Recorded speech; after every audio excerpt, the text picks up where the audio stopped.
आता एक महत्त्वाची बातमी, मुख्यमंत्री पदाच्या चर्चेवरून रवींद्र चव्हाण यांनी स्पष्टीकरण दिलेलं आहे। गेल्या 2 दिवसांपासून मी डोंबिवलीमध्येच आहे।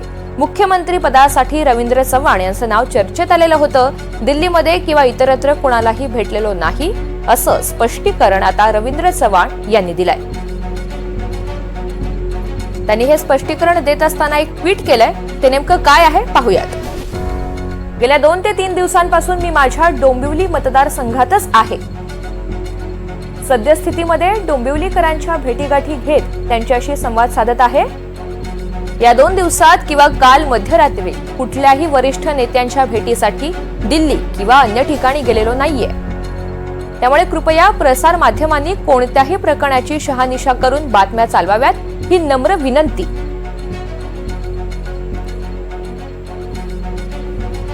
तर या सगळ्या संदर्भात प्रतिनिधी सागर कुलकर्णी आपल्याला अधिकची माहिती देणार आहेत। सागर, फडणवीसांचे निकटवर्ती असलेले रवींद्र चव्हाण यांचं नाव मुख्यमंत्री पदासाठी चर्चेत आलं, त्याची नेमकी काय कारणं होती आणि आता त्यांच्याकडून स्पष्टीकरण देण्यात आलंय?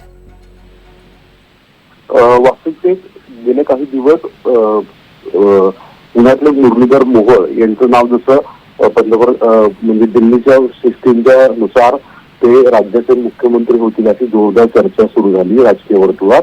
त्याच्यावरून मुरलीधर मोहोळ यांनी खुलासा केला। तसंच आता रवींद्र चव्हाण यांनी देखील अशा स्वरूपाचा खुलासा केलाय।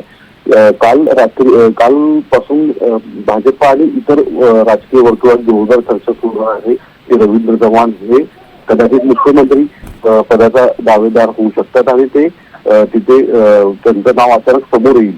पण त्याचमध्ये एक अशी चर्चा सुरू झाली की रवींद्र चव्हाण यांनी दिल्लीत भाजपच्या काही वरिष्ठ नेत्यांची रात्री उशिरा गाठीभेटी देखील केल्या आहेत।